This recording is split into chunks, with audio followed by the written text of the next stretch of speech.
And you see right ladies there, and gentlemen, we are live here tonight on the Roundtable Pro Wrestling Podcast. I'm your boy, the franchise player, Double B Babla, joined by the lady mixologies, the man himself, Mr. Chemical Julian, that dude in the chair, Shane Husky, and the founding member of Shadow's most hated faction, the people she hates the most, FTR, CM Punk. Ladies and gentlemen, that's Marie Shadows. Don't at me on Twitter at Marie Shadows. I feel like How you doing, guys? I feel like Marie is swerving us. Are you sure that she really hates CM Punk and FTR? Look, dude, I think in her house, dude, like she has like a shrine. She goes in, she opens the shrine up, and it's like candles and shit. She's got like incense, and it's a picture of CM Punk. Just like what do you call it? Just like Hey Arnold, Helga Pataki. Exactly. Yeah, she's like, I fucking hate those guys. And then she's in the closet. I she's really like, love them. Oh. You guys are gonna make me like the female version of Chuck Norris with all of these myths. Yeah. I just want FTR and CM Punk to improve, but then again, with CM Punk is a personal thing, so fuck him. But FTR, I just want to improve. That's all. Right from the start, she's dropping that bombs on CM Punk. Hey, be careful what you wish for. CM Punk might give it to you. Right. Yeah, so welcome, ladies and gentlemen. Tonight has been a night. It has been a night, ladies and gentlemen. I don't know what to say. It's Tony just Khan, been crazy. he must have snored his coke and just like, all right, what do I do tonight? So those are Shane's comments and Shane comments alone that do not reflect those of the Roundtable Pro Wrestling Podcast or BodySlam.net or any normal person. So Tony Khan, continue to drop that con coin. Yeah, continue to drop that con coin in my account. Thank you very much. So tonight, man, just wow. Let's get into it. Let's just Julian, what did you think, man? Yes. Darby Allin versus Brody King tonight. Woo. Let's start there.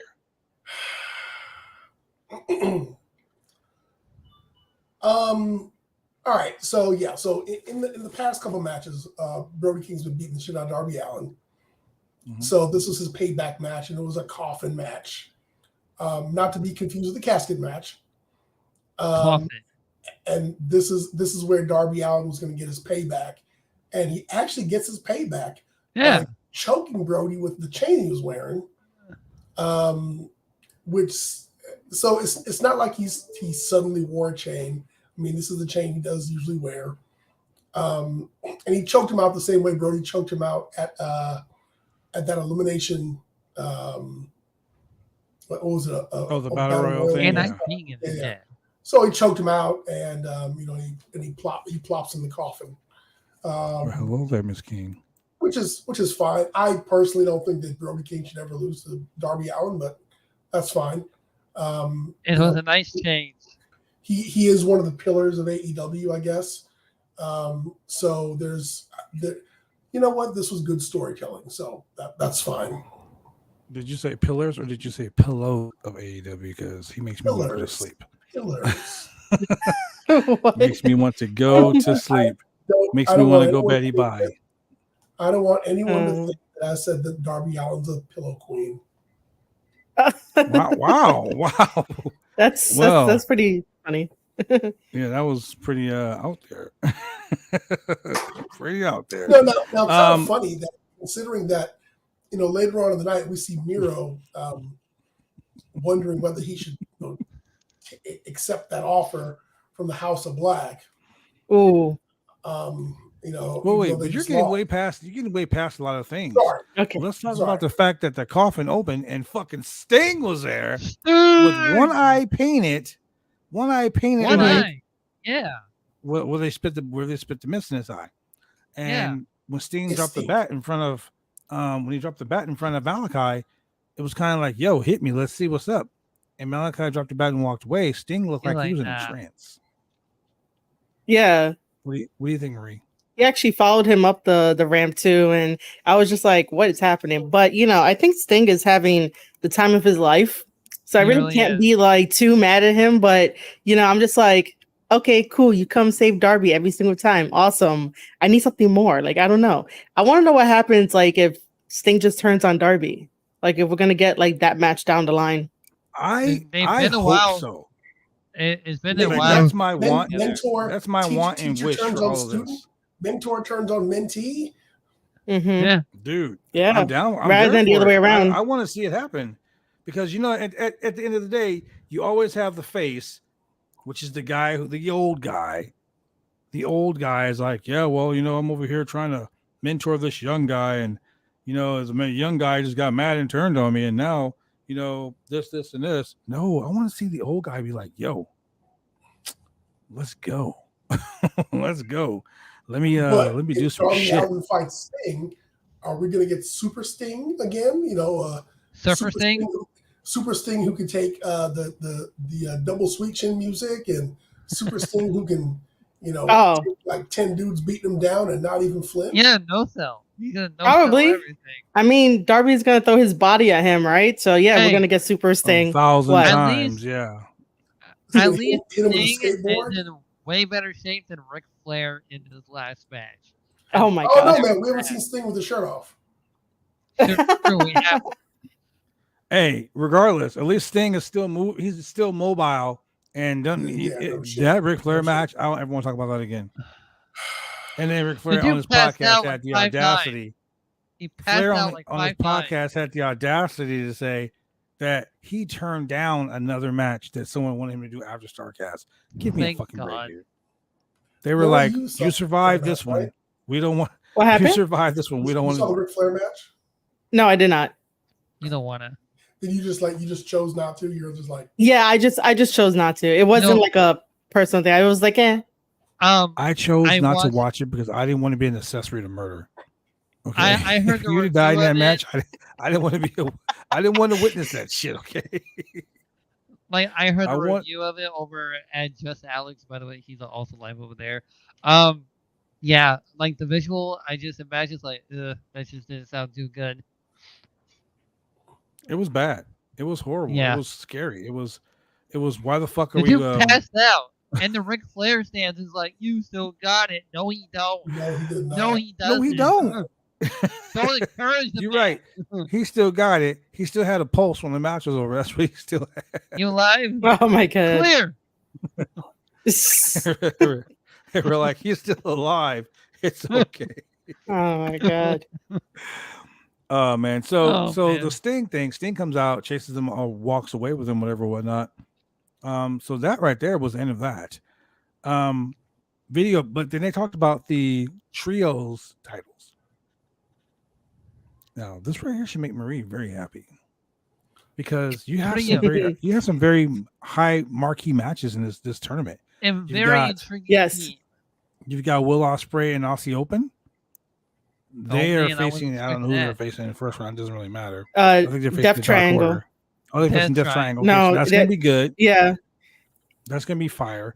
And if they beat Death Triangle, and if they face and they win their match, and the Bucks and their mystery person win their match, we'll get to that. We can potentially have Kenny Omega and the Bucks against Aussie Open and Will Ospreay. Marie, okay, break that down. Yeah, that was going to be my theory. Okay, stop.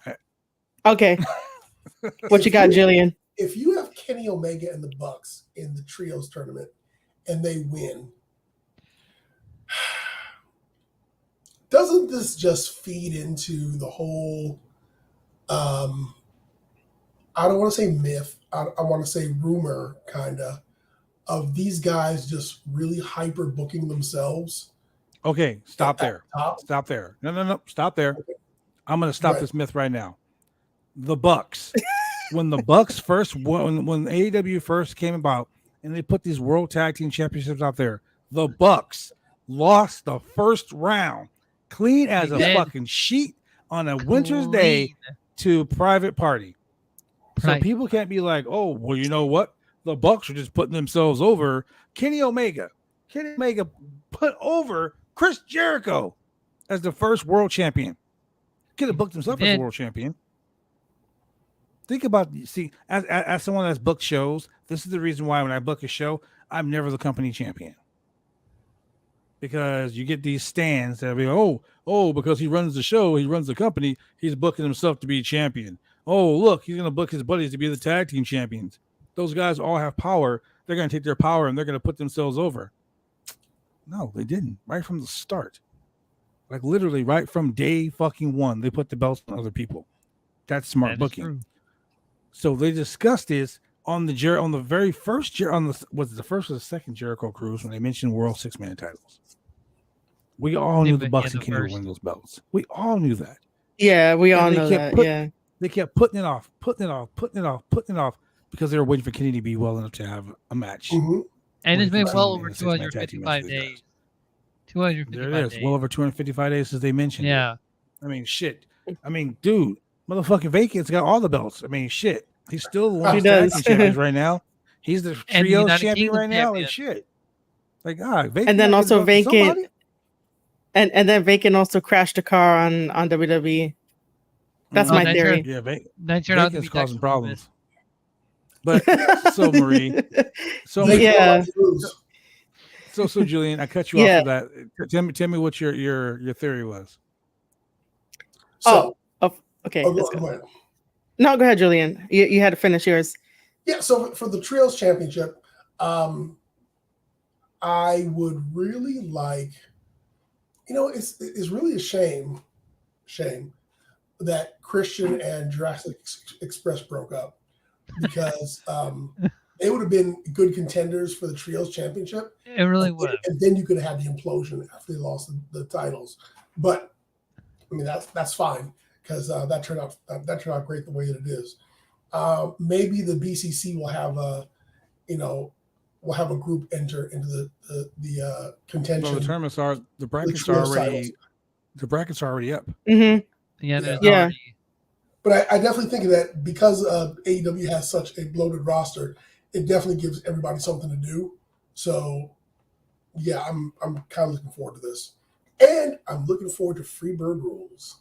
Freebird. Yeah. I'm talking about if the Dark Order win, all 4 of them, all 5 of them. Yeah, oh man, it would do like I think that would help the Dark Order if they play by the Freebird rules if that does get implemented.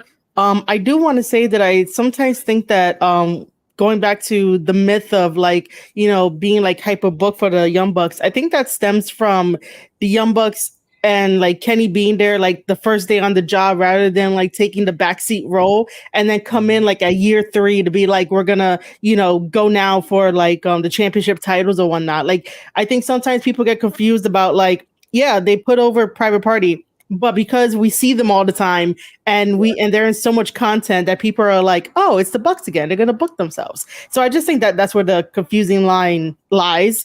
But I am really, what? Yeah. It's funny you say that because they did mention that on their promo. They were like, when they were talking to Hangman, they're like, we got obsessed with all this TV time and all this content we're putting out. So you're exactly right about that. Yeah. I will say that I am super excited that Will Ospreay and Aussie Open get to be in this for the trios title. Just because of like all the controversy surrounding him and Kenny, and he's really making me believe that it's not a work, that he will like slap the shit out of Kenny. But I like the obvious thing. I am too. The obvious thing is that we'll have Will Ospreay versus Aussie Open versus the Young Bucks and Kenny. When the Young Bucks went over to Hangman, I was like, oh, this is predictable. Hangman is probably going to go with the Young Bucks, but that doesn't happen. However, I do think that something is going to go down in the weeks leading up to this, that Hangman is going to be joining the Young Bucks somehow. I just have this feeling. I don't think it's done. But anyway, I'm so over the friendship story of the Young Bucks and Hangman because there's nothing new. Like, I've seen this all before. We're going back. We're playing the same old repetitive song that they played when they were in Japan, and they were doing the whole thing with Kota Ibushi, mixed in with a little bit of Hangman in the background. And I'm like, there's nothing new, guys. Like, how can I, as a fan, like really break this down for people to like enjoy it more? I really can't.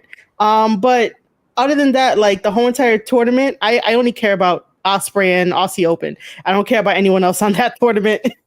I really don't. So the tournament bracket is like this: the House of Black versus the Dark Order, the Trust Busters versus the Best Friends. Oh my god! So we're gonna have House of Black versus the Best Friends. Bad because Blood's I favorite swear to God, wrestler. if the fucking Trust Busters win this, I will not watch AEW anymore. I will boycott AEW. I swear to God. I love Ari Daivari. Hey, do you want to join my faction? You want to join my faction? I will fucking. If the Trust Busters win, we getting T-shirts. I will. We getting T-shirts. You gonna join my faction? Hell yeah! Throw it up. Aren't you about building new talent? Aren't you about raising up the younger guys? Yeah. Okay. You know what? You're right. You're right. Yeah. I'm about building new talent. The only talent on that team is Slim J and motherfucking Daivari, because that Brock Lesnar beast ass want to be fucking the destroyer of gods. That dude couldn't tie his fucking shoes right. Literally, the guy. You sure about that? Horrible. He is so horrible. Look, the guy is so bad that they gave him 6 months of training, and he didn't get past the 3/4 rolls. That's fucking horrible, man. That is horrible. Oh no, Tony Khan, what the fuck is wrong with you? Why'd you sign this guy? See, I don't know, but now I feel like you're pulling the Marie Shadows. I feel like you have a shrine on the Parco Portillo somewhere in your house. I don't have a look. As the only wrestler on this panel, I can appreciate. I mean, not disrespect to you guys, but being fans, I can appreciate someone's in-ring ability, because if I'm in that ring, putting my life in your hands, I have to trust that you know what you're doing. That fucking clown doesn't know what he's doing. He don't know a wrist lock from a wristwatch. He doesn't know a fucking takedown from Taco Bell's takeout. He don't know none of that shit. Oh my god! But he's the destroyer of gods. Give me a fucking break. So but he's swole. But he's swole. One bracket, and he shakes me. Oh yeah, okay. You know, fucking orgasm, like Jesus Christ. Jeez. So the House of Black versus Dark Order, any of the 5, I guess, because Freebird rules. Trust Busters versus Best Friends. Best Friends. Then we have Death Triangle versus Aussie Open Will Ospreay. That's gonna be a banger. That's gonna be great. Andrade, Dragon Lee, and Roosh versus the Young Bucks, and let's say Kenny. It's gonna be Kenny. It's gonna be Kenny. Kenny Omega. Because no one else is gonna join him. Wait a minute. There's more. Hold on. There have also been rumors that Kota Ibushi has interest in wrestling for AEW. Lars Sullivan. But we also have to remember that his shoulder's not 100% because this guy did not want to get the surgery. And not only it's a trios tournament. It's 3 guys in the ring. 2 guys in the front. But if he can't use strength, then hold on. Isn't Kota Ibushi also hiding for the Yakuza as well? No. Okay. No. He's only hiding from Kadani. Okay. According to his tweets. Yes, according to his tweets. Yeah. His tweets are very entertaining. They are. I'm just like, dude, like, oh man. If you know, you know. If you don't know, just go Google it. I'm telling you. Yes, Google it. Or you could just read it. Yeah, you could just read it off of my stuff. That's right. Go to Marie Shadow's page. You can see all the shit she posted about Kota Ibushi. Oh yeah, the Yakuza.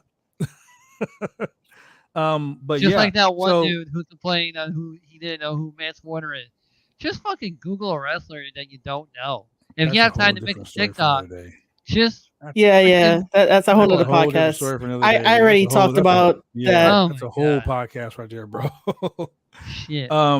So yeah, I mean this tournament is gonna be fire. I mean, we talked about this the other day, and I think in your tweet, in your show earlier, Marie Shadows, we discussed the New Japan's putting on huge shows, and I believe it was Mr. Husky right here, Mr. Husky 518, that posted in the comments some shit about AEW needing to step their game up because WWE.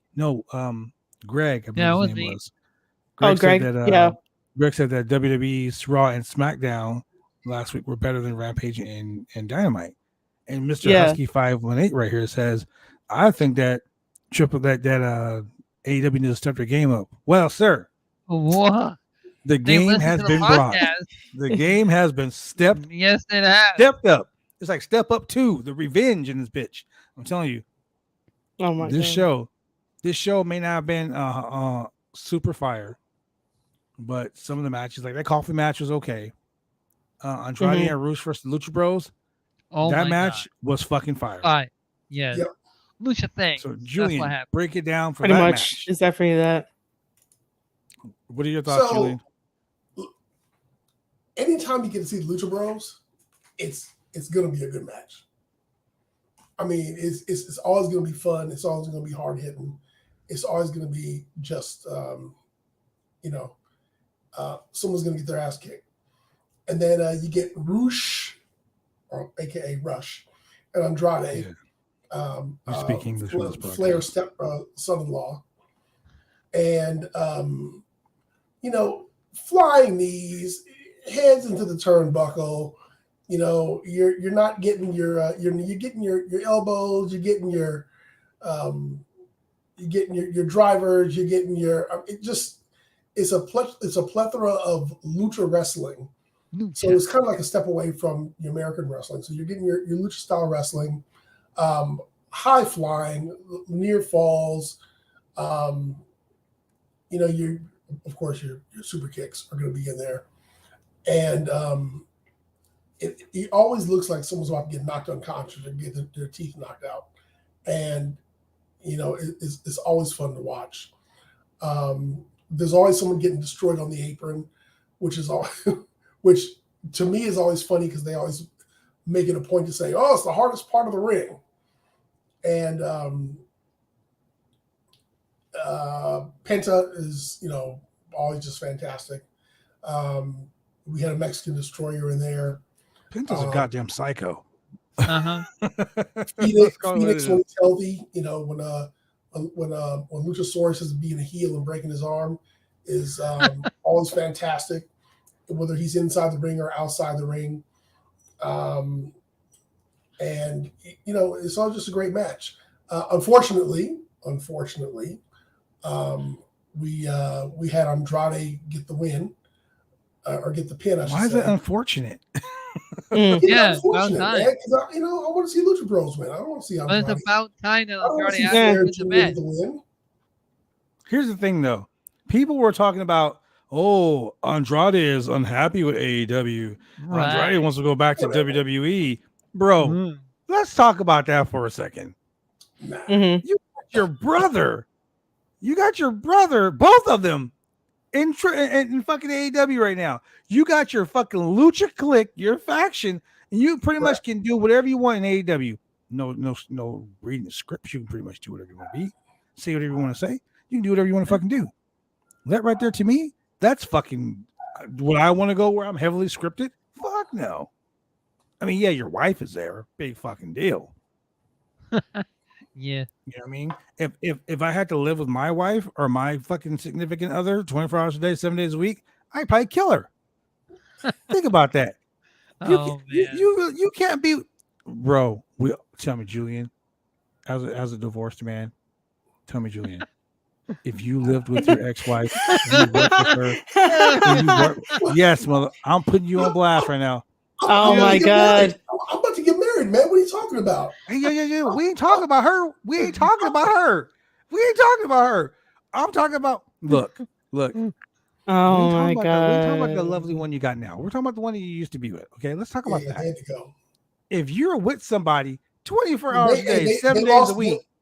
She lost a loser leaves town match. Somebody gonna swallow a bullet. You can't do it. You just can't do it. So it's like, dude, if I had to sit with Shane every day, all day, fucking 24 hours a day, 7 days a week, I would push him out of the fucking living car.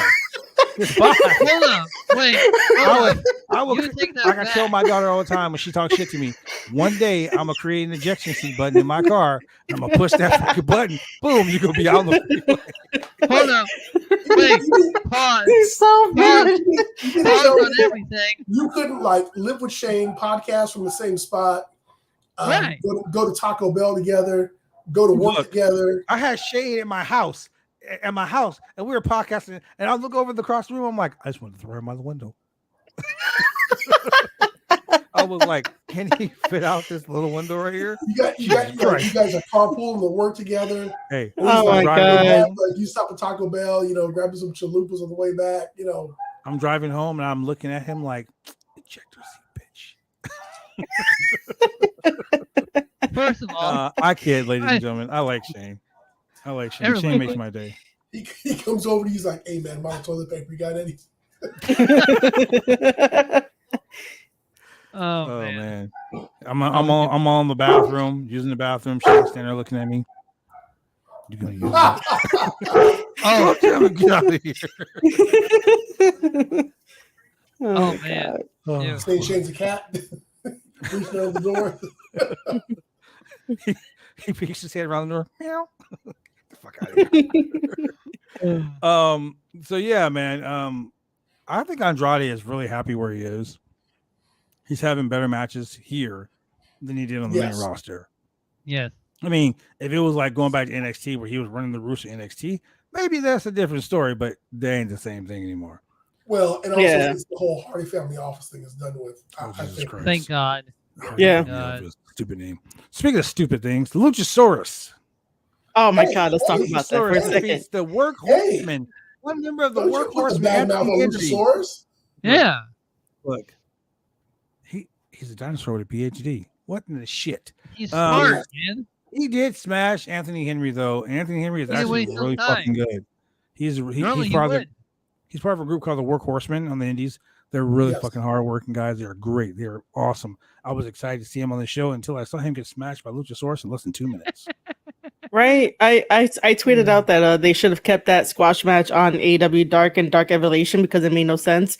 They should have skipped it and go straight to the backstage brawl with like Christian and everything. Mm-hmm. Just so that way the whole entire pacing of the show, which was, on the go without like stopping or breathing. Mm-hmm. That match should have been taken out and just go straight to trying to beat up Christian, so that way the pace can like flow in AEW rather than like squash match. Because you know what fucked it up for me? What made it so stupid for me was the fact that Jungle Boy gets his music, comes out, right, sits next to Jim Ross and says, "Hey guys, I'm glad to be here. I'm not gonna be here that long though." You just told us what you're gonna fucking do now. Like right from the start, you're like, "But I'm not gonna be here that long." Wink, wink. Like. Okay, and then Jungle Boy comes out. I mean, Luchasaurus comes out, kills the guy, and then all of a sudden, Jungle Boy's gone. And after like Christian pops up on the screen. Yeah, you know what I'm saying? I'm like, come on, man. That right there was bad work. Yeah, you also do hear Jungle Boy say, "Where is this guy?" As if he doesn't know where he is. Like you guys are all in the same area. It's not like he's in an actual hotel, like a real hotel. You gotta leave the building, take some taxi, get over to the hotel, and be like, "Christian, I'm gonna beat your ass." Like, at least back in the WCW days when they had situations like that. Remember when fucking Goldberg, the police, Kevin Nash, they arrested Goldberg, and the police took Goldberg away in Atlanta, Georgia. It was when he was wrestling Hogan for the WCW World Championship. They handcuffed Goldberg, led him to the car, drove out the car, up the ramp, out the building. And then Goldberg is coming back. And little do we know, the police station is right across the goddamn street. Like, are you kidding me? Right over. Wait. They show Goldberg. He commandeers a police car.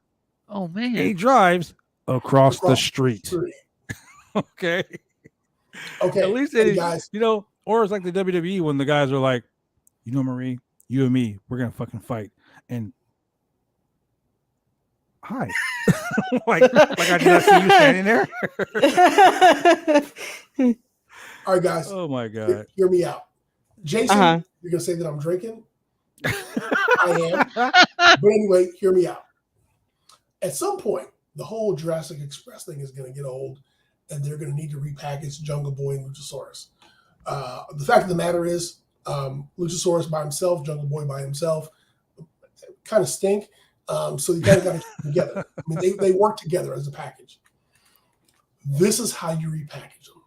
Oh shit! Okay. No, Julian, don't. Let's go. Let's go. I want to hear it. Jungle Boy, as he gets older, can't be Jungle Boy anymore. Eventually, got to be Jungle Man. But at least Jungle Dude. He's got to be something else. Jungle Dude. Here comes Jungle Dude swinging in. Dude. I'm sorry. He's in the ring. He's fighting. and let's say he gets jumped by 3 other guys. Oh no! He's fighting, gets into a spot where he fights off the other 3 guys, and all of a sudden he reaches in his bag and he pulls out the Dragon Zord flute for y'all. Yeah. Oh no! Yeah. I knew this was coming. He plays the Dragon Zord flute. Oh my god! We get smoke, we get lights, and all of a sudden, here comes Luchasaurus out of the off of the elevator, off the ramp. The Dragon Zord, man. Come on, man. And he just comes out like a monster and just starts smashing everybody. Fantastic. It might not work every week, but it may work like every pay-per-view. And then one time, the special entrant needs to have Tommy Oliver do the entrance. I love Power Rangers, man. I love Power Rangers. Tony Khan, please don't do that. Or have a trial run. Or have a trial run, at least see what happens. But Jungle Boy comes out wearing one of Seth Rollins' old outfits with yeah, abs in it and stuff. Yeah. He's gonna be like the white. Oh my god! By the way, if Tony Khan does get Jason David Frank there, you do know that CM Punk is running for the hills because this dude dodged him every single time when Jason David Frank was like, "Yo, I want to fight you," and he was like, "Nah, man, I don't know who you are." You really did. Marie with the shade, not the shadows. She with the shade. The storytelling writes itself. It does. I like it, but I like it, but Frank and and Jungle Boy versus CM Punk and it's like a trio. It's like a trio style. CM Punk doesn't have to do anything. He can stay on the outside. He's gonna stay on the outside. Versus Jason David Frank, Jungle Man, and Luchazord. Luchazord. Okay, so I'm gonna take that back. Tony Khan, look at this way. You know what's going over, right? It better not be CM Punk. Fuck that. Okay, good. It better be Jason David Frank and Jungle Dude. Not only that, it's gonna be FDR teaming up with CM Punk. Oh man, how does that work with this, Shane? It makes sense. How are you throwing FTR into this whole entire thing with this? How does it work? Most hated, you know. That doesn't mean you can't just throw it in there for the sake of throwing it in there. Hey, you know what? You could even bring in Christopher Daniels. To be Shane just be doing shit. Be doing shit. Oh no, he does. Shane does that. You be coming into my chat doing that shit. You can have Christopher Daniels on the video screen. Jungle Man, you've got to destroy. I jumped in your chat and saw Shane there. I was like, oh shit. Oh my god. As Zordon? Yeah. Oh shit. Zordon, let's go. And then as Zordon. You guys are fucking man, you want to talk about Tony Khan printing money. Printing money on one hand and cranking out cocaine in the next one. I'm getting excited about this, even though it's so bad. But I really do love Power Rangers. Hell, we already have a Broken Skull, and that's 2.0 right there. That's easy, right there. Oh my god! Oh, Shane, that's awesome. Yeah, I get to use that if they ever come after me again. I've been calling them day one. And now you. Oh my god, they're Power Rangers. Oh my god, they're Broken Skull. Okay, got it. Thank you, Shane, for that. Now you finally started to mention it, only because I started from day one. Whatever, man. Oh my god. The day one ish. All right, so quick, what's up? Did you ever read the Power Rangers comic book from Boom Studios? I have one of them. I have one of them here. They had an alternate universe storyline called Shattered Grid. Oh, it was I know about that one. It was great. And I also have the game too. So the Power Rangers game. So Can we please have a Power Ranger video game? I think it's time. It's long overdue. We have. Yeah, but it's a beat 'em up. 2. That's PlayStation 2. No, we PS5. We talking about? We have it. It's current out. Dude, you and I are gamers. You should know this. It's not online local though. I know what game you're talking about. It's okay. King of the Indie says this is the worst idea I've ever had. No. It's the best idea. Anything with Power Rangers is great. Yeah. Come on, Anna J could be Kimberly. Yes. Maybe not, if not Kimberly, the other one, What's her name? There was another one. Because somebody took over as the Pink Ranger after Kimberly. Cat. No.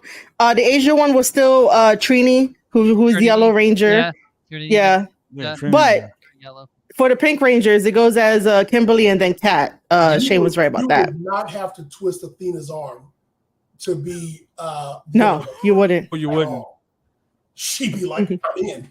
All right, guys, we're going to watch season 1 of Power Rangers. The Mighty Okay. So now, I should do that. Now we got the Power Rangers. Who's going to be Rita Repulsa? Vicky Guerrero?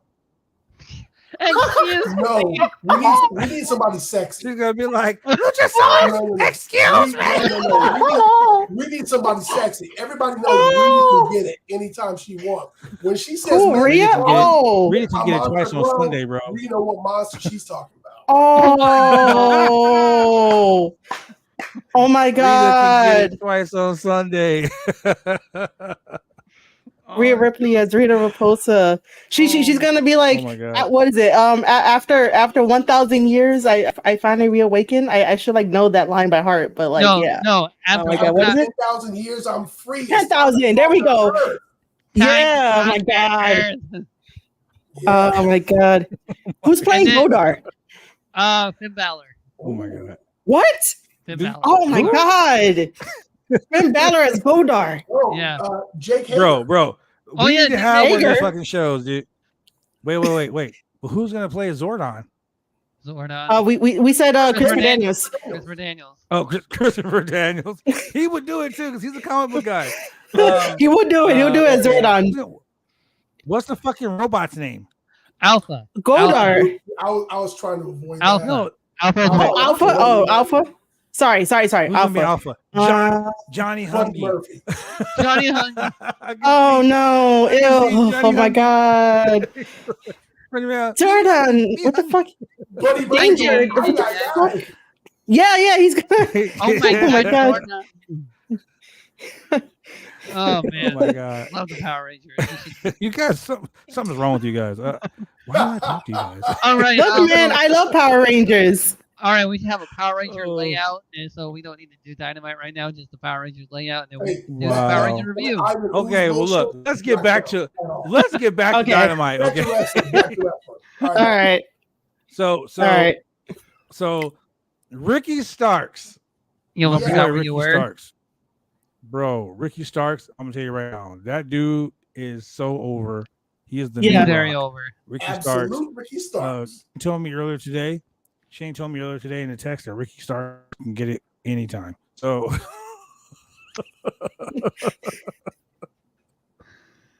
oh man.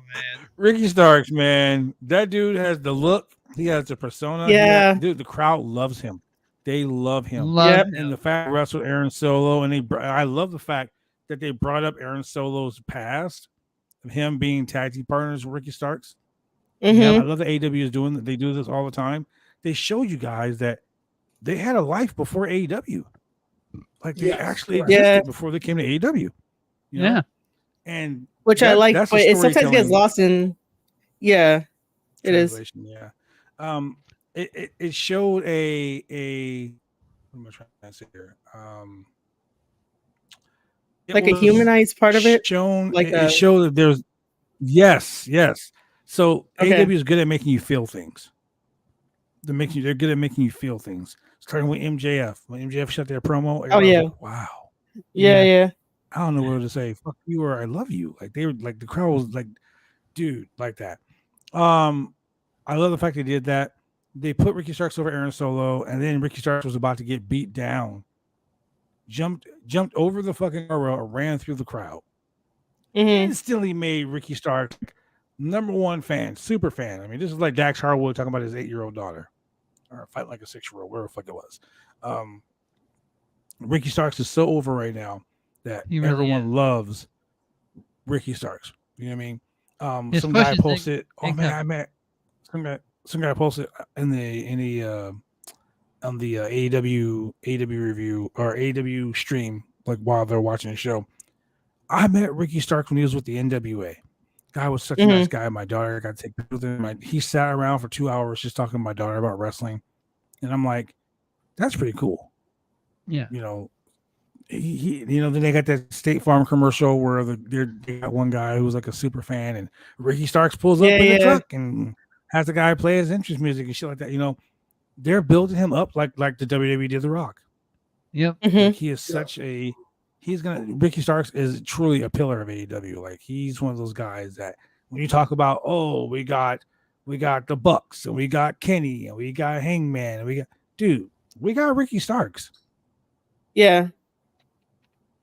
He's a Cody guy. Yeah, he's a Cody guy, but still, Ricky Starks is out there doing the most. His match Aaron Solo was actually pretty good. I love the fact that AEW has these matches where it looks like anyone can win at any fucking time. It's true. They do that. Except Anthony Henry against Luchasaurus. That was no way he was going to win. Ricky Starks and Aaron Solo. You know what really sucks about that match, though? It really sucks because they had what's his name? JD Drake out there with his tag team partner. And JD Drake didn't do shit. No, he didn't. He was there. I just saw him in the corner. I'm like, hey, JD Drake. Like, what the hell? He's another good worker that they really should push more. So the point of the whole thing, Ricky Starks is the next big thing in AEW. What do you think? Yeah, man. I enjoy Ricky Starks' work. He definitely shows it, like, no matter what, in his promos and the way that he does his vignettes. Like, everything that Ricky Starks does is sort of missing in like modern wrestling, because everybody's so focused on when's like the next match going to come out. Like, what are you going to do next, rather than slowing it down and trying to tell the story and have these vignettes. And I really wish they would push Ricky like to the moon without like having the momentum stop. And put them in the forefront, because sometimes it gets a little overwhelming when there's more star power being presented rather than building up the so-called 4 pillars that AEW has, which I think the fans made that technically, but it still stands that like I want the young guys to be pushed and be like, this is the next generation to usher in, the next wrestling phase, so to speak. Yeah, Marie, like, Starks is an emotional wrestler. He makes you want to believe this is. Yeah, he does it in every match. I like the way they do it with Starks. So what I will say is that when The Rock was with the Nation of Domination and kind of like slow ascent, The Rock was in your face on Monday Night Raw constantly, like full time. And then, when they put the rocket on his back, he was on Raw just constantly because he had the catchphrases. He had. He had the appeal, he had the charisma, this, and this. We don't need to see Ricky Starks consistently like that.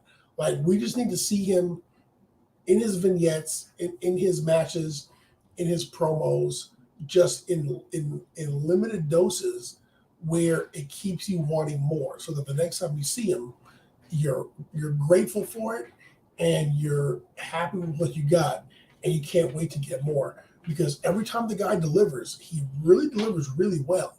And even when he gave that heartfelt promo after he lost the FTW title, it was such a babyface promo that Powerhouse had to turn on.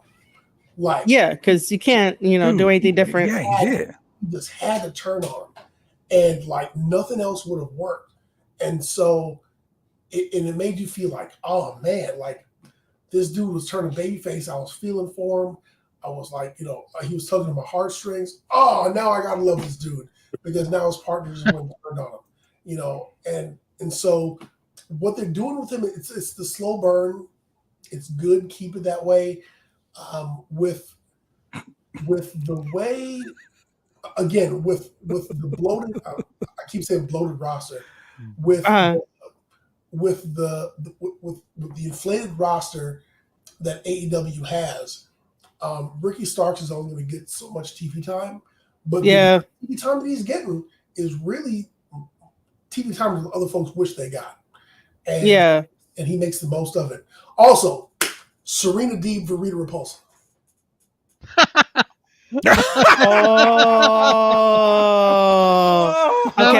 Okay. Yeah. Okay. I can see it. She get all mad. She does have that mean face like Rita Repulsa does. Yo, King of the Indies. Wow. Julian, your boy Will Hobbs looks like he should have been a villain in an old ass Boys in the Hood movie. Will Hobbs. I've said it before. I've said it again. He looks like the fourth member of Full Force from the House Party. He does. I'm gonna keep the fucking straight up. That's what he looks like. Man, I'd be really sleeping on the movie list. I'd be really sleeping on that movie list. Just touch your nose, no touch your hair. What? Weird. All right. Yes, touch it. Sounds like yes, touch your nose, no touch your hair. Ooh, okay. I'm glad I'm bald. He's not talking about me. So, all right. All right. I got no hair. Are we secretly doing Simon Says? Is that what's happening? We're doing Simon Says. Wait, Malcolm, you finally admitted you have no hair? Why the hell do you go to a barbershop then? Hey, you know what? Do not talk shit, okay? As a matter of fact, you know what? Let's give Big D some love. Drive me insane! All these rules are lame, have been taking all the fun out!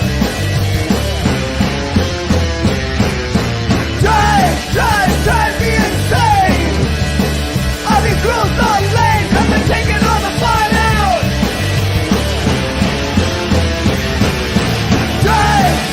Drive me insane! All these rules...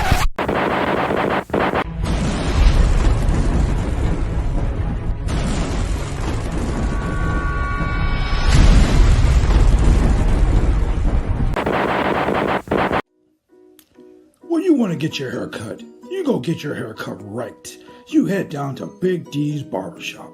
Big D's Barbershop, Vancouver, Washington's best and brightest. 1019 Main Street, Vancouver, Washington, where you can go get your hair lined up, cuts, fades, shampoos, conditions, and all the great things that go with supporting a local barbershop in a local business area. You can also reach them online at www.bigdsbarbershop.com. Go get your haircut right.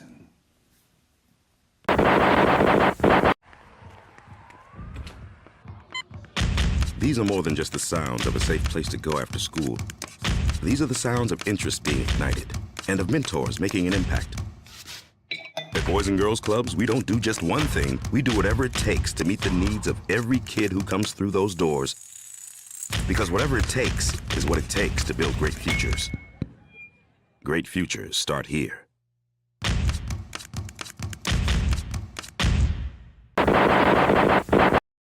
So, Shane, I'm gonna assume this is for you.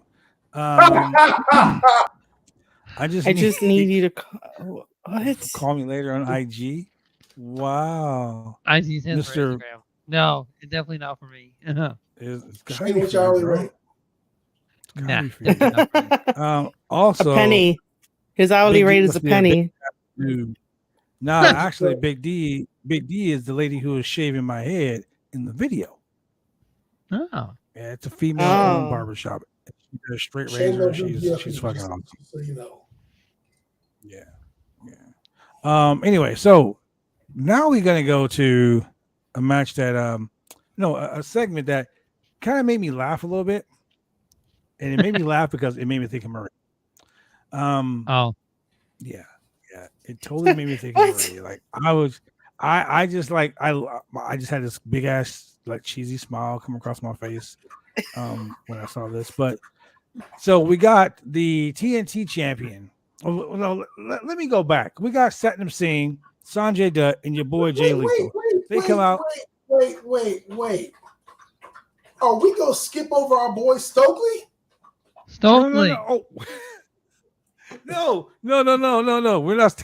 Okay, skipping over that. That's gonna come in a minute. So, oh my god. So we got these guys in the ring, and they basically call out Wardlow. They say they're gonna beat Wardlow's ass. Wardlow's like, "Yo, you want to fight? Here I come." Wardlow comes out to the ring, right? And naturally, it's like, "Oh, it's 3 against 1," and then all of a sudden, Shadow's most hated faction makes their debut at AEW. FTR comes down and rushes the ring. So now all 3 of those guys are in the ring, and they're waiting their leader, CM Punk. and the founding member, Marie Shadows, to come join them in the faction. So basically, they run off. If you guys went on Marie Shadow's show earlier, you should have been, because this is where this whole story came about. This is what we like to call long-term storytelling. So Marie, you know what you need to do next? You need to make a shirt that has FTR and CM Punk on the back and have a big old skip line, and it just says Marie Shadow's most hated on the front. Shadow's most hated. I am gonna have like a cease and desist letter. I'm okay. Nah, I'm good. Hey, you guys are gonna. I fully give you the rights to the Shadow's most hated faction name. You can have it. It's all you. Yes. I know. I'm going to get the cease and desist from AEW. Oh wow. It's okay. Well, hey, she's trying to get it. Like I got Alex Shelley to finally block me after I talked shit to him for like 2 years. Blow snot on people. Don't blow snot on people. I'm just saying, you got to punch in the dick. Don't blow snot on people. Anyway, yeah. So yeah. So I guess, are we gonna have FTR versus Jay Lethal and Sanjay? Are we gonna have them against Sanjay and Satnam Singh? Like what? I have no idea, dude. I hope not. Why have them come down? That's what I was thinking. I was like, why are they here? Like why? Like, yo, like, I mean, are they gonna be on Rampage? Like, is that why they're there? Because we know they're taking Rampage tonight. I mean, as long as we don't get fucking Mark Henry time for the main event. Last week, Satnam Singh had his foot on Wardlow's chest. Mm-hmm. Yeah. And I think Jay Lethal had jumped him too. So it's got to be Satnam Singh and Wardlow, the two big guys, the two big meaty men slapping meats. And then like the other guys. Although Wardlow although FTR is highly outclasses, those two as far as being a tag team goes. Because they always talk about, these two are good wrestlers individually, but when you're a tag team, the chemistry and blah blah blah. So I mean, as a cohesive unit, can they coexist? Go ahead, say. Well, FTR does. Dirty C word. The answer is always going to be no. But Sutton was saying, they'll probably I hate to even say this. He'll get knocked into the ropes and he'll do the fall back, swing around, get tied up, legs hanging down, and all that bullshit. People don't realize that shit hurts. That shit actually hurts. But we've seen it how many times? A lot. Yeah. Well, that's the stupid part about that gimmick. So Maria, let me ask you a question. I was going to ask you earlier, but I'm going to ask you a question now. Oh my God. They are the Ring of Honor World Tag Team Champions. They are the AAA Tag Team Champions, and they are the IWGP Heavyweight Tag Team Champions. Oh yeah. And there's 3 world titles. One world title that you were very high on, the IWGP World Title. Yeah. You know that they had a tweet that went out. Someone had posted Aussie Open, the best tag team in the world, and I believe FTR was like, I wouldn't say the best, as Dax holding all the belts. What are your thoughts on that?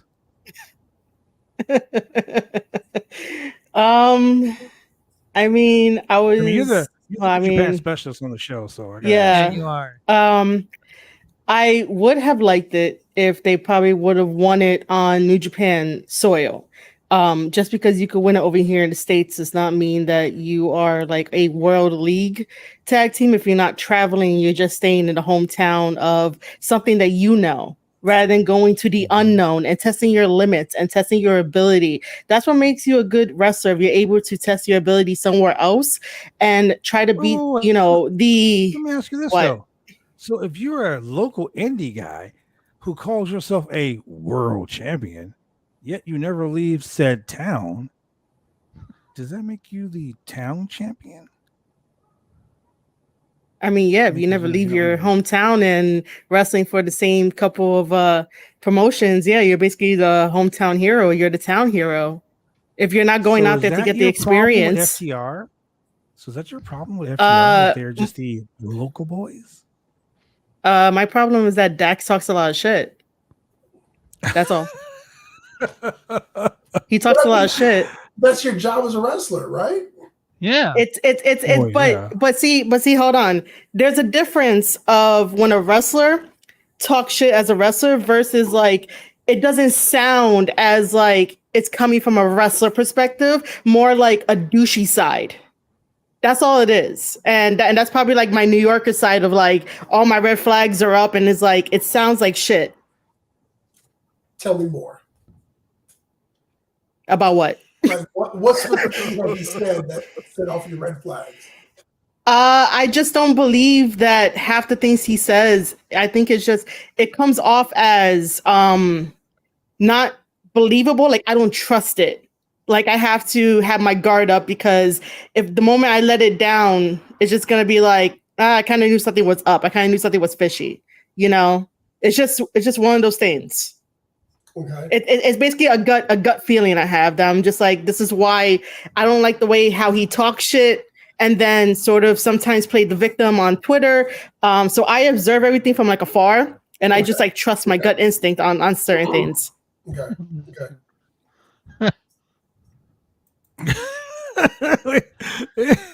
Look at this. Dax versus Marie Shells in a loser leaves Twitter match. Book it. Jesus. Let's go. Let's fucking go. Bang, bang. Tell me. Tell it like it is. Oh, thank you. Oh, man. Tell it like it is. Shit. So then we go to Jade Cargill versus Madison Rain. But before we get to that match, God. Stokely Hathaway is backstage with the Gun Club. Oh, wrong tag team. Go ahead, Julian. Go ahead. Excuse me, Grandpa Ass. I actually did love that. I was like, oh my God, this guy. The fact that he said there's some Metamucil and catering. After that, I was done. He said, excuse me, Grandpa Ass. There's some Metamucil and catering waiting for you in the past your bedtime. The greatest burn in wrestling history, Grandpa Ass. Look, man. No one look. Don't come ask Stokely Hathaway on Twitter, bro. Oh man, Billy Guy got pissed. He said you're about to have a bad night. I'm about to have a bad night. Oh shit. Then we get to Jade Cargill defending the TBS Women's Championship against Madison Rain. But wait, before we move on, let's talk about what Grandpa Ass said. He said to his children, his tag team, yeah, this is the kind of stuff that makes me miss the Acclaimed. Right. What the fuck? Wait. Seriously? Pop? He really? did. Wait. He said to them, and I quote. He said to them, and I quote, how can you mess up something? How can you mess up a match? The only match I ever got famous. Wait, how can you mess up the only match I ever got over? The dumpster match. Yeah. This is why he said that I was like, ooh. Right? Damn, he doesn't like his own sons right now. You're gonna beat their ass. Legitimately. Bro, he was like, he was like, man, I wish Bones would scissor me right now. And then Danhausen showed up. Don't touch me. So Danhausen and Eric Redbeard are now calling themselves Beardhausen. Makes total sense. And they're taking on nothing makes sense. They're taking on the Gun Club. Yeah, they're taking on the Gun Club to on Rampage. I don't even care about that. It's Beardhausen. Eric Rowan had the beard and friggin' Danhausen. Well, all right. Why don't you care about that? Right. Why would you team it with Danhausen? Would you guys be Shanehausen? Yeah. You guys team it? Would you be Shanehausen? Would you be Huskyhausen? He would be. He likes it. I don't like Danhausen. Huskyhausen. That's a shirt. That's a shirt right there. ProWrestlingTees.com. Speaking of shirts. Kimhausen. Damn, Shane. Oh, Kimhausen. You knew Maria was gonna be on the show, and you just had to sport your finest wares. He said that earlier. He told me why he wore it earlier. Oh man, Huskyhausen. Wow. Yeah. God, Shane, why are you? Shane's a bully. Shane is a bully. Shane knew you were coming on the show. He knows how you feel about CM Punk. He knows that CM Punk and FTR are part of fucking Shadow's Most Hated. He knows that, but yet he wore that shirt. Wow. I mean, he could wear the shirt. That's fine. What are you talking about? It's just coincidence. I don't know what you're talking about. Coincidence. Yeah. We'll get to your shirt later. My shirt. So Jade Cargill, she's getting better. She's actually getting a lot better than she was. She's getting a lot better. She's progressing.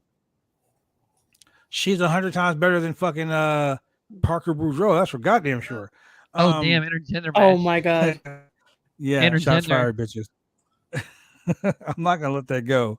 I'm not gonna. I swear, man. It's like me and Maven.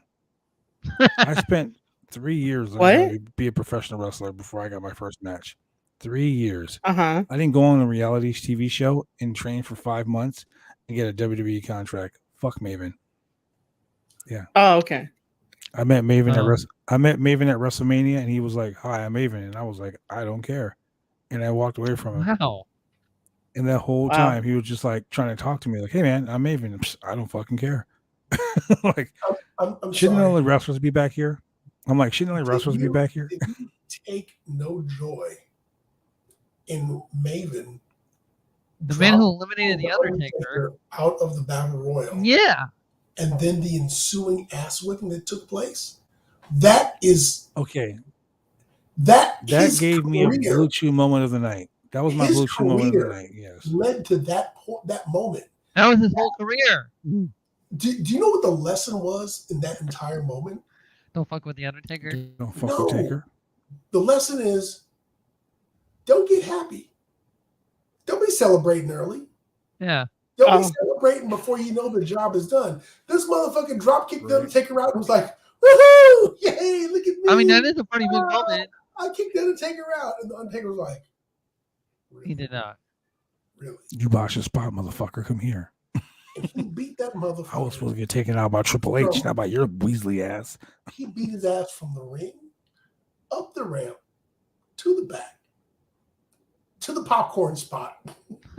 Everybody knows the dangerous detonating bag of popcorn. So technically, Maven is still in the Rumble.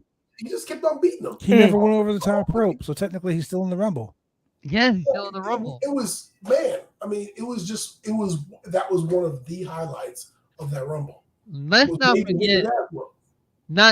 forget, 2 years later after that, G Siski whipped his ass. Yeah. Yeah. Moral of the story is fun. After when Paul London did that glorifying clothesline spot outside the ring. Yeah. So Jade Cargill defends the title against a former 13-time women's world champion, 3-time world tag team champion. That's what AEW's graphics said.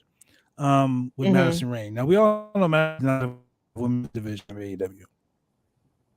She's had 2 matches. She won 1, she's lost 1. I gotta say, I was very impressed with Jade Cargill.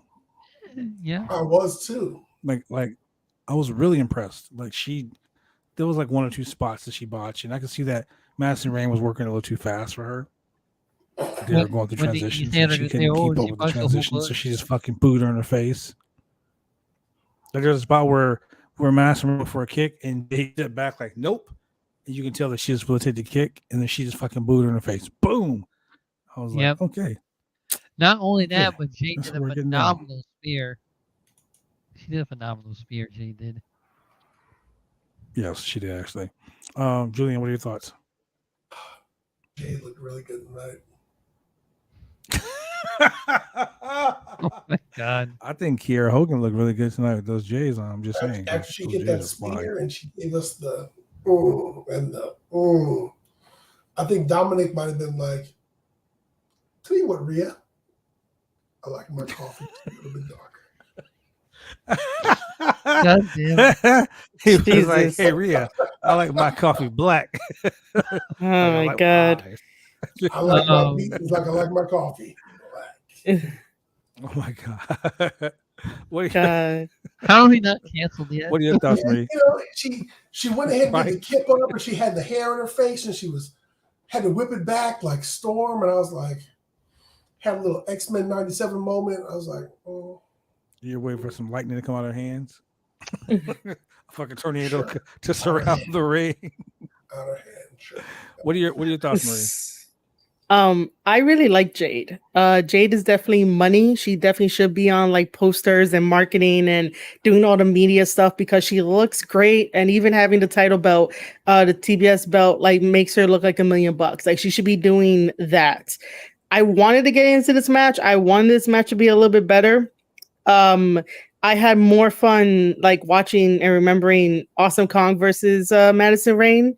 I just think that in this one, there should have been a little less showboating with Jade and a lot more like, let's see what you could do. Because right now you're in the ring with a veteran that can go a little bit more than her. I really wish it was like a better match. So I will tell you one thing, longer. Just to jump on what Marie said. There was a part of that match when I was watching it where I said to myself, Jade has that sports entertainment element to her where she would fit really well in the WWE product. Yeah. Like she's just got that. WWE passed on her. She's got that little bit where she's got the, obviously she's got the athleticism. She's got the presentation. She can put on the match. She's getting there with the actual matches, and that's probably why they passed on her because she just wasn't there with regards to the business. AEW actually invested in her, and good on them for doing so. Yes, they did. You know, WWE was at a point where they weren't looking at indie stars. They were like, hey, we're going to take you and mold you and show you how to do our way of doing things. And, you know, if you were trying to be, you know, if you're trying to be an indie star who comes to WWE, we're not working with that. And if you weren't at a certain point already, we weren't taking any raw talent. And so they dropped the ball. But where she is right now is a perfect fit where back in the day, if she were where she is right now, she would have been a perfect fit for NXT Black and Gold. Oh, yes, definitely. Right now, she would be like a perfect opponent for like a Bianca Belair, for a the chick on SmackDown, Liv Morgan, for anybody like that. Just because she has a really good presentation, she's got the athleticism, and she's got that sports entertainment element to her that AEW doesn't push, but you can see it. And it's the way that she presents herself and displays in the ring. So, and by the way, this was not always there. It's definitely developed over the last like months 6 months to a year. Yeah.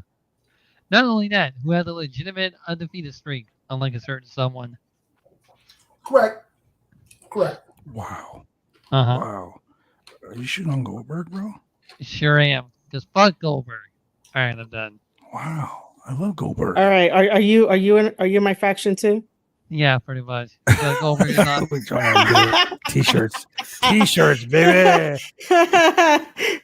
He's like, yeah, why not? Why not? Sure. Just fuck You know Goldberg. what? You know, Marie, I can't join your faction now. I was so looking forward to us having T-shirts, but we all know. Now that you ask Shane to join, Shane's a faction whore. I mean, I really I know you said that last time. Yeah, you said that last time. Maximum male models. The newest faction I want to join is Andre Chase University. That's the faction I want to join. Now he wants to be in Andre Chase University. Dude, pick a side, bro. Pick a side. Did you ever go to university? No, I didn't. That's why it looks so much fun to join. Oh my god. Okay. Says okay. Yeah, Shane. Something's wrong with you. Anyway, yeah. So let me get to the main event. Time for talking is over. Moxley versus Jericho. Which turned out to be a really good surprising match for me, at least. I'm going to say this. Enjoyed it. I'm going to say this, and I'm just going to put it out there, and I'm just going to fuck you this out there. Chris Jericho looked good tonight. There you go. Bullshit. Yeah, he was Lionheart Chris Jericho. No, he just said Julian. The fact that he ripped out fucking Moxley's earring, though. Yeah. Bro, that was. I didn't notice he had an earring. Me neither. Bullshit. He always has an earring. What are you talking about? And not only that, I don't pay attention like that. Not only that the motherfucker drank the fountain of youth to look 20 years younger. I don't know. That's probably makeup, but yes. Dude, he was sipping on this match was the epitome of you look good because of who books the match. And this is what I say. There's no fucking way Chris Jericho should even be sniffing the crotch of Jon Moxley. No, he shouldn't. The way that these two guys are presented. He's like, bro, we're gonna go match your crotch. Angel, kicker of ass, ruiner of career, whatever the fuck they call him, Jon Moxley. And Chris Jericho, the leader of the Jericho Appreciation Society, I'm gonna come back as the last surviving member of the Stu Hart Dungeon, Lionheart. You were Lionheart when I was like 8 years old, motherfucker. I'm like 51 years old now. You know what Lionheart? That Lionheart done had a cardiac arrest 3 times in a triple bypass. That's just old. What the 4 Jericho cruises later? Are you kidding me? This dude got in the ring and Moxley was like, okay, I'm gonna let you put on the Lion Tamer. I'm gonna let you put on the Walls of Jericho, a fucking glorified Boston Crab. He wasn't humbling nobody with that bullshit. This was some bullshit. I love riling Julian up when it comes to Chris Jericho. Oh man, I love riling Julian up. Oh my god! Break out the bubbly. Bella, can we have the shooting hour? Bullshit. The shooting hour. Did you ever like Chris Jericho? Man. I did. I enjoyed Chris Jericho. Simply because of the way the dude was able to reinvent himself so many times over. Y2J, you just made the list, like all that shit. He did a really good job of it. And when he came into AEW, he found a new ground to bring himself into and raise up new guys, and and get with Jake, what's his name? Hager. Jake Hager and all that. And what are you chewing on, Sasha? And I thought he was really good. And he was doing it, but the guy keeps pushing himself into these main event matches, and the way that Jon Moxley is presented as this deathmatch champion, I kill people, I beat the shit out of the BCC, etc., that's not Chris Jericho.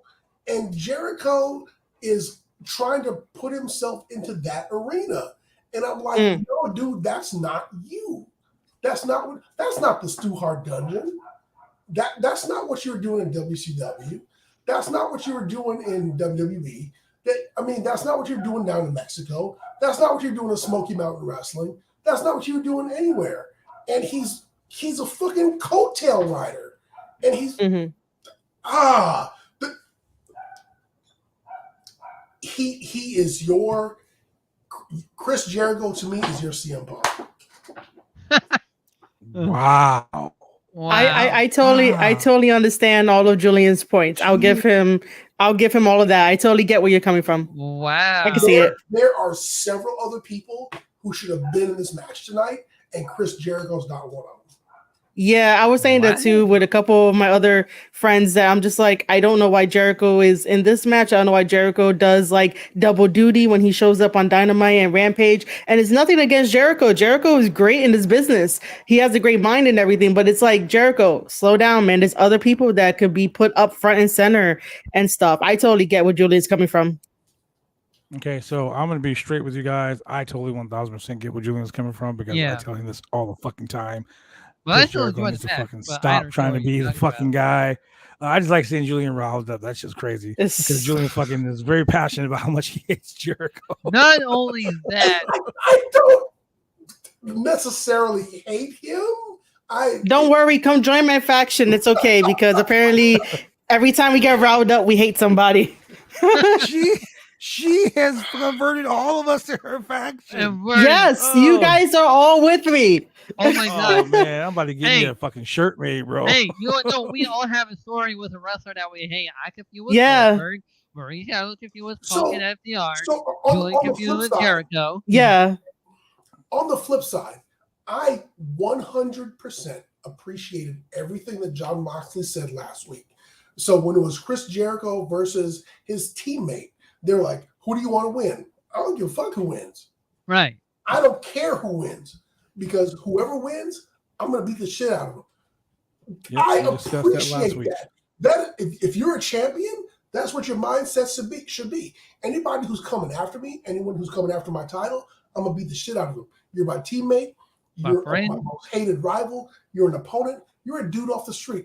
I'm going to beat the shit out of you because this is my title, and I'm keeping it. I'm going to do whatever I need to do to keep it. Mm-hmm. Great promo. We had this conversation last week about that, and we did. I said it like this: as a champion myself, I don't give a shit.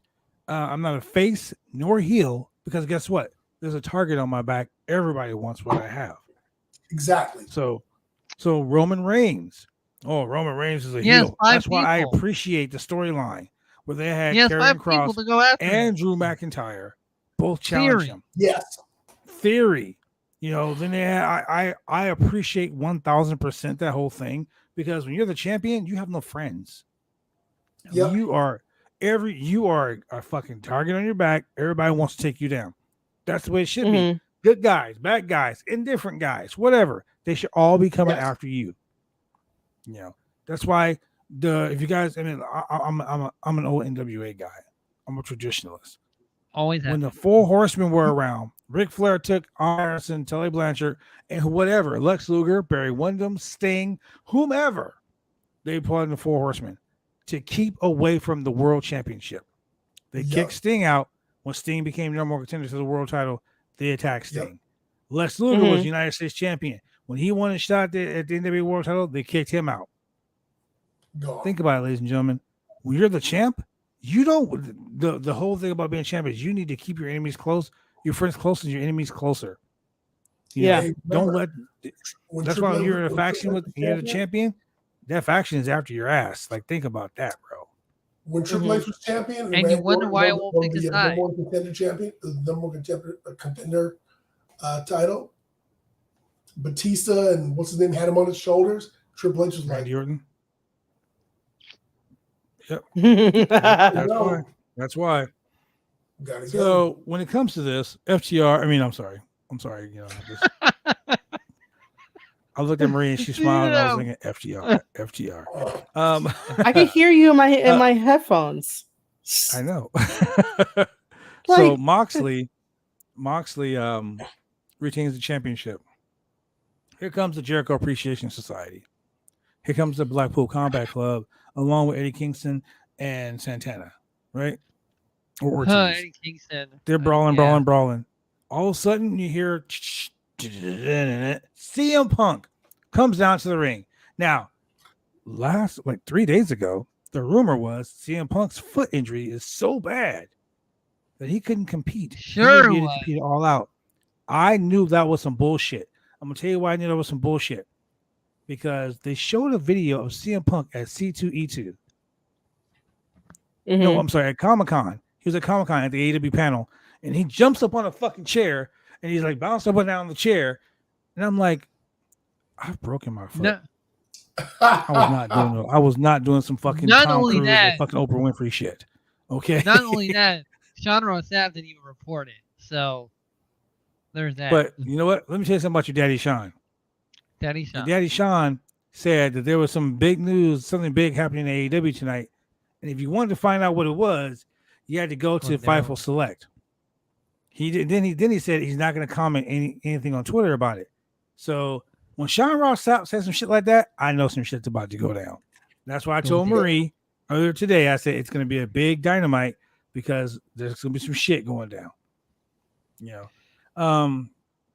So shout out to Fightful Select and Sean Ross Sapp. This whole thing was really good. Moxley, Moxley was sitting on the ground, and Claudio was at ringside. He told Claudio, "No, dude, go. It's cool, go."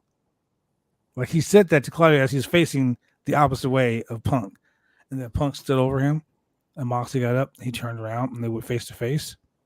He did this, and he flipped him off. And I know it's gonna make me very happy. Like Lex Luger over here said. He flipped off Moxley flipped him off and said, "You ain't shit, you fucking bitch." See, no, this is storytelling. This is already storytelling of Mox and Punk. Okay, Shane. Already so explain the story to us. Explain the story to us. Okay, well, y'all remember the Shield, right? Well, anyway, there was like a rumor. There was like a rumor way back when that CM Punk was the one who actually made the Shield. That is correct. There's no rumor. Yeah. There's no rumor. He is the one that went to Triple H with the idea of the Shield. Yeah, but they never confirmed it. They never confirmed it. Yeah, they did. Yes, they did. They never did. Yes, they did. He confirmed it himself. Not on screen. Well, yeah, not on screen. Yeah. Doesn't count. Okay. You can be undefeated. And then later on in the WWE years, Dean Moxley cut a promo against CM Punk before CM Punk let us say, "Oh, they said you were the founder of the Shield." He said, "Well, I call that a little bullshit." And then that's how it all started from there on here and out. So that's already storytelling.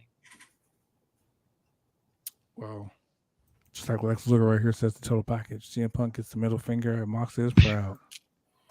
You know, Shane, that's long-term storytelling is a little bit flimsy. But in that moment, Marie, in that one moment in time, what was going through your mind? Oh my God. I basically said that he is not 100%. I still think that he came back way too early. I'm just like, no, there's no way that he could come back right now. And then later we're probably going to get him complaining about the fact that he came back early. So this is my prediction. AEW Unification title match, all out main event. What do you think? You're gonna have CM Punk versus Moxley for the unification of the title. CM Punk You're gonna have the Bucks. You're gonna have the Bucks with Kenny Omega versus whoever the final. Well, Ospreay and the Aussie Open. Ospreay and the Aussie Open. No, that's gonna be because they're gonna be in the same bracket. They're in the same bracket, which is kind of upsetting, but oh well. That's stupid. They have all the fire ass matches on one side of the bracket, and then that's the best friends versus these guys. They should have. It's Tony Khan, man. He did it too fast. Yeah, it was like a 3-year build-up, though. That's the it's thing. Like it's like a 1-day build-up. Cocaine's a hell of a drug. Cocaine's a hell of a drug. And those were the words by Julian. So yeah, those are Julian's. Julian's alone. Did you not reflect those Roundtable podcast and or bias him down there? I gotta make sure. The legalities are out. So we literally can have the House of Black versus the Young Bucks and Kenny Omega. Oh Jesus Christ! Oh, and wait, if we're gonna do that, it's gonna be a House of Torture-esque match where the lights are gonna go out and they're gonna do some Dick Togo stuff. They're gonna do some show stuff. You might see a wrench in there, like, oh my God, it's gonna be House of Torture without House of Torture. And then you might see this guy who knows he's not ever coming back, Shane. He's coming back. I think he's going to WWE. I just feel it. He's like coming back. He might end up going to WWE. My dream is going to come true one way or another. He's going to show up and he's going to screw Seth Rollins. Yes. Not literally, but Screw. You never know. It is WWE. Well, that right there, we leave the show with CM Punk in the middle of the ring saying there's only one champion. There's only one champion. Sits down, cross legs in the middle of the ring, and he's saying there's only one champion. So that right there tells me that at All Out, we're going to have September 4th, at All Out, we're going to have a Unification Championship match. We already know that. They're built. Now they have time to build it. They have 3 weeks to build this title match. 3 weeks. When does the trios match finals take place? It concludes on the 4th at All Out. Okay. Yep. So we're going to have our interim champion versus our CM Punk. Yeah. World champion. We're going to have our trios match finals at All Out. What else are we going to have there? That's it for now. Yeah, that's it for now. So we're going to have the World Tag Team Champions defending the World Tag Team titles in a World Tag Team title unification match with the Ring of Honor, IWGP, and AAA Tag Team titles. And FTR is going to walk away with all the belts, and then Maria's going to burn their house down. Hold on. Shush. So, God. My bad. Shit. Faction rules. I fucked up already. Shut up. FTR is walking in with 3 titles. Yeah. Here we go. And who's our AEW champions? Swerve and Keith Lee. Swerve and Our Glory. Yeah. See, the fact that I had to ask. So Swerve and Keith The Lee fact that you had to ask, yes. Yeah. You already knew this was going to happen, Julian. Swerve and Keith Lee are walking in with the AEW Tag Team Championships. Mm-hmm. And it's if I lose my 1 belts. But if I lose all 3 belts. That sounds like some Tony Khan stuff. Yeah. About right. Okay. Yeah, about right. Yeah. I mean, honestly, bro, shit, we talked about this before.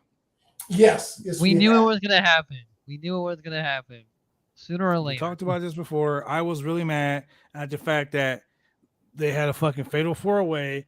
I mean, a triple threat match when like 2 motherfuckers were putting belts up. Correct. You know, I was already like, this is some bullshit. I will say this, though, that they're probably going to keep the IWGP tag belts on FTR until we get to World Tag League. And they're probably going to head over to Japan. They better head over to Japan. You better write didn't they defend the belts? Better. They defend the belts at New Japan Strong. No, it wasn't for the titles. Because we had Dax versus Rocky, I believe, in a singles match, and then it was a trios match the next Strong tapings, which they can't put the belts up then. So they're probably going to hold on to it until we get to World Tag League, which should be like in a couple months. Hey, man, I agree with you, Marie.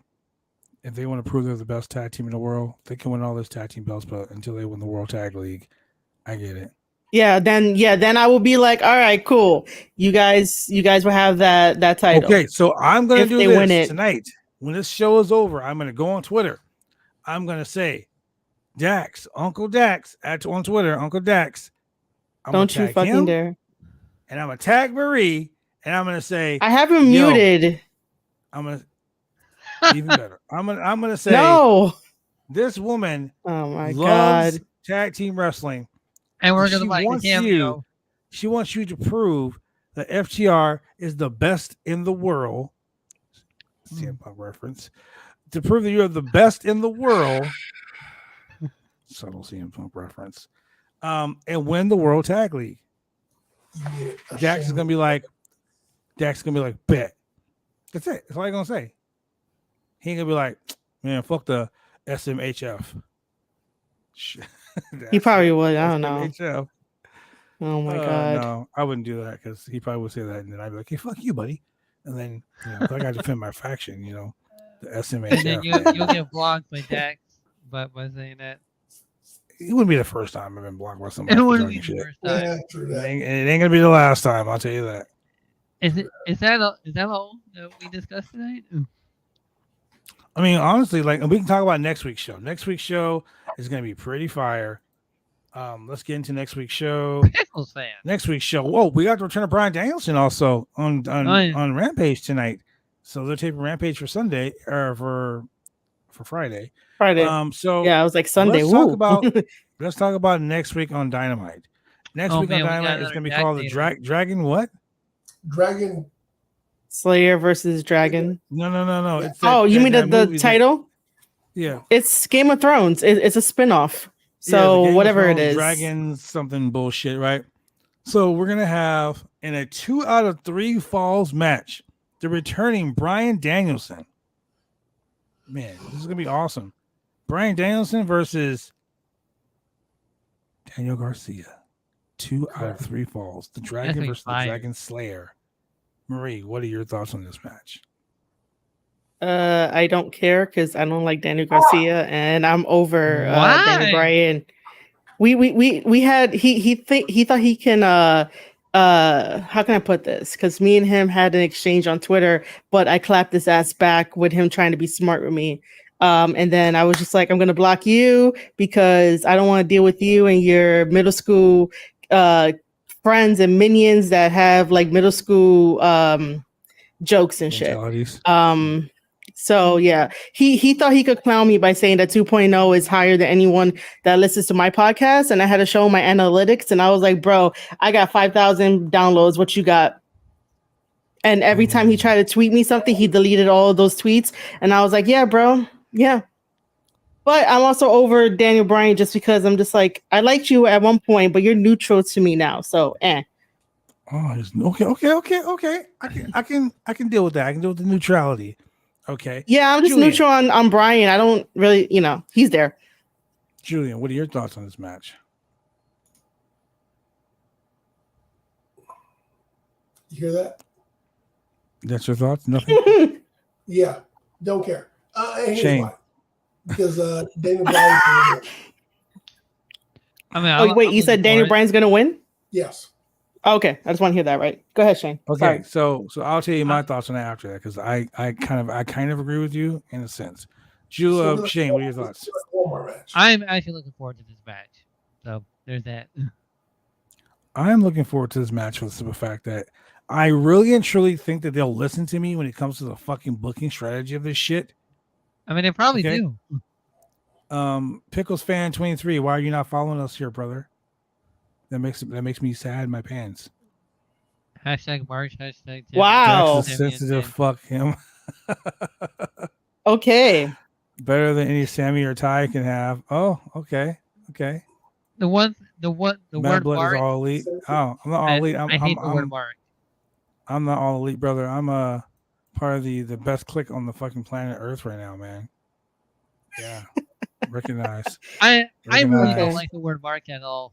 Because we're all Marks of wrestling. Well, my name used to be Marcus. Last name was K Fabian. So, anyway, I think that they should actually have them go 1-1. Yeah, and they draw the third. They draw the third, and give them an opportunity to have a real match at All Out. Like have a fucking like submissions only match or something. Like give them something. Oh man, yeah. I wouldn't mind that. Those two guys in a submission match, like like not a pure wrestling match, just straight submission. No disqualification, no count out, just straight up submission, no pinfalls, just straight submission. That will be fucking fire. To have those guys have a match like that. Yes. Man. So then we got a trio that I'm really excited because I mean I've seen them before do the whole gimmick, but dude. The Bucks and a mystery partner to take on Rush, Andrade, and Dragon Lee? Bro. Did y'all hear the battle cry? Mystery partner. Kenny, we need you. The battle They're going to put the... I mean, if it's not Kenny Omega, is it going to be Brandon Cutler? Please no. Oh, my God. Oh, man. Shane versus Blue Chew would be more entertaining. I can, man. I'm trying to think back from like their history, but it's always been Kenny, Nick, Matt. If not Adam Cole, Hangman. It's not going to be Cody Rhodes. We know that. It's definitely not going to be Marty Scurll. It's definitely not going to be him. Who else was in that group? Here, I got it though. Here's the big swerve. It's going to be you. Fucking swerve. shit. Fuck that shit. Oh man, I'm too old to run with them motherfuckers. Now, the big swerve is gonna be Kenny Omega, right? It is, yeah. And Dragon Lee, Roosh, and Andrade are going to win because of Kenny, really? because of Adam Cole and the Undisputed Elite. Oh yeah, right. That could happen too. That would be the most sensible thing happening, seeing as how how Adam Cole is jealous of Kenny, always has been. Always have been. And then you got Adam Cole claiming to be the leader of remember he was the leader of the Bullet Club until he was not leader of the Bullet Club. He was never leader. He was the leader of nothing. Of the Undisputed Elite in their eyes. Besides that. So remember when Kenny was leaving, he told Kenny, "Don't worry, I got this." And Kenny was like, "I'm not talking to you." Mm-hmm. Yeah. Remember? So there's your story right there. He's always been trying to be. And Kenny, remember, Kenny was the one that killed him. And when he showed up at AEW, Kenny was like, "I don't trust him. I don't trust him." There you go, right there. So now you got the Bucks. You got the Bucks and Kenny. We all talked about this when they first came. We said the Bucks and Kenny teamed up again, and they faced off against Adam Cole and Bobby Fish and Kyle O'Reilly. That'd be fucking awesome. But here's a caveat. Mm-hmm. Have you guys been watching NXT lately? I know you haven't because no one really watches that show. But if you were watching NXT lately, you would know that the Dynamite is pretty much done. And Roderick Strong. This is not only that. It's pretty much done with WWE, right? His contract, I think his contract is almost over. Yeah, his contract is over. What if Roddy shows up in AEW? Most likely. I mean, it's to make that would be the Undisputed versus the Elite, because then you can bring back Kenny and Hangman together. Oh, and there you go. AEW is all about faction warfare. We talk about this all the time. AEW is nothing but faction warfare. So gang warfare. Shit, let's go. Let's go. You know what I'm saying? Shit, here we are. Doors open. Doors open. Gang members getting it in. Let's go. Yep. Then all of a sudden, the Marie Shadows faction, we're going to join the gang wars too. Shane's going to be taking all the pinfall losses for us. No. Nah. I'm gonna be the heater, and Shane's will take all the heat. Oh, okay, yeah. You good with that, Shane? Yeah, I'm good with that. Shane's gonna be a skinny dude slapping no meat. Skinny dude slapping no meat. That's new. Sorry, that's funny. That's kind of gross. Oh man, that's Babla saying. That's Babla saying, not me. Hey man, I'm just trying to be cool like you, Shane. Just trying to be cool like you. Anyway, ladies and gentlemen, this is gonna be a pretty exciting week of wrestling. WWE is coming up, Clash of the Castle. We'll be talking about that again on Friday. Yep. Marie, tell them what you can be talking about this week on your channel and where they can find you. Yeah. All right. So you guys can follow me on twitch.tv/Marie_shadows, where I would be looking at some more G1 matches, probably no, not tomorrow. Tomorrow I'm doing another podcast with someone else. But you could always follow me there to watch wrestling with me and stuff like that. And also follow me on Twitter @Marie_shadows. It was pretty fun tweeting out some AEW Dynamite thoughts. So if you guys want to go check out those tweets, go ahead. And then, of course, make sure to subscribe for free at marieshadows.substack.com, where you can listen to my wrestler interviews, read my G1 coverage, and then get your wrestling news directly from there, delivered to your inbox. Hey, I will say this, ladies and gentlemen. If you're not following her, man, you guys are missing out. A lot of fans don't know a lot about New Japan Pro Wrestling. She legit breaks it down. Yeah, I love doing that. So what are you going to say, Shane? Where can they find you besides your OnlyFans? Oh, man, they can find me at Husky_518 over on Twitter. Can they find you with PickleFan23? Hey, man, all you have to do is hit me up. That's all he has to do. And Julian, Where can they? You keep changing this name. Hey, you know what? You can find me here 3 times a week. Don't look for me no place else because if I don't know you already, I ain't trying to meet you. Shane. Hey, you can find me at the Bad Blood Brand on Instagram, on Twitter, on Snapchat, and all those cool places. Ladies and gentlemen, you can find us here on Friday talking about AEW Rampage, SmackDown, and all that shit. Apparently, Adam Cole was the leader of the Taco Bell shits. Wow. Thank God. All right. All right. That being said, ladies and gentlemen, thank you for joining us here once again on the Roundtable Person Podcast. I do the franchise, and yeah, Shane. What are you gonna say, Shane?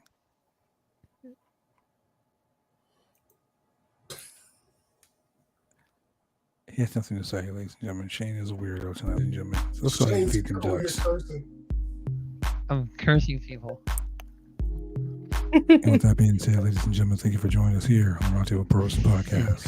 For Marie Shadows, for Husky 518, for the mixologist, Mr. Chemical Julian, I'm your boy, the franchise.